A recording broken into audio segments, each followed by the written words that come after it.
karena Oke. dia benar-benar ingin bekerja untuk rakyat dan bangsa ini.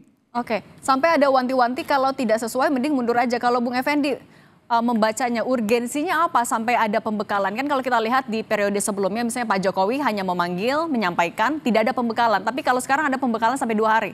Urgensinya apa menurut Anda? Ya, mudah-mudahan suara saya bisa jelas terdengar ya. Pertama, masing-masing presiden itu punya gaya sendiri dalam sebetulnya katakanlah mengumumkan nama-nama mereka yang masuk dalam kabinetnya, serta juga dalam tanda petik mempersiapkannya gitu ya. Kita tahu kalau Pak Harto nggak terlalu banyak tuh, cuma telepon Noel ya. Kemudian kalau Pak SBY mulai itu datang ke Cikeas ya. Sementara Pak Jokowi datang ke Istana Negara dengan baju putih dan celana hitam, kurang lebih begitu. Nah sekarang Pak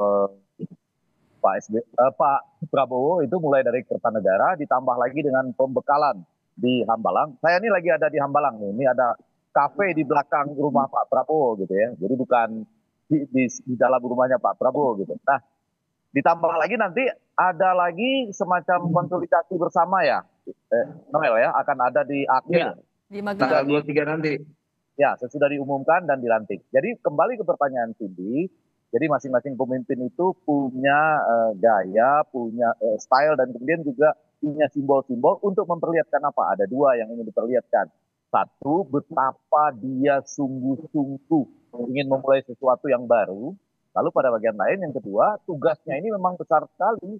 Dia bukan hanya makan bergizi gratis, tetapi juga ingin membuat bangsa Indonesia itu betul-betul bisa berperan di tingkat internasional, mengembalikan nama baik Indonesia, kemudian juga mengejar teknologi ya, ditambah lagi dengan tadi mempertahankan kebudayaan kita sambil sekali lagi mencari secara maksimal manfaat bagi bangsa Indonesia ini gitu. Supaya lepas dari kemiskinan, lepas dari korupsi, dan juga lepas dari tadi rasa minder. Jadi ini adalah saya katakan tadi gaya masing-masing presiden yang akan dilantik itu berbeda, ditambah dengan ada simbol-simbol yang ingin disampaikan. Begitu Cindy.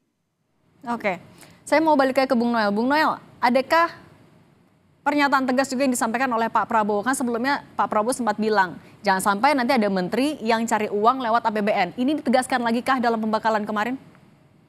Ya, materi itu sebetulnya untuk menegaskan kembali atas pernyataan beliau yang berapa hari yang lalu, bahkan bukan berapa hari, berapa tahun yang lalu di 2019, 14 dan 19 terkait misalnya APBN bocor sampai 30 sampai 40%. Termanifestasi lagi waktu di acara PKB dan dipertegas lagi dengan pembekalan materi itu. Artinya Pak Prabowo punya keseriusan dalam melawan korupsi ini. Makanya saya tadi menyampaikan bahwa Prabowo ini akan menjadi ancaman para kleptokrasi, para copet-copet anggaran. Artinya jangan coba-coba. Cuman orang tingkat nekat yang tinggi lah nih berani nyopet anggaran ya APBN dan APBD. Itu aja. Jadi makanya disampaikan secara saklak ya, disampaikan kalau tidak sepakat dengan gagasan saya dan pandangan saya ini, lebih baik mundur sebelum dilantik. Artinya masih ada ruang untuk mundur gitu loh. Karena kalian nggak bakal bisa kaya di pemerintahan Pak Prabowo itu nggak bakal bisa kaya.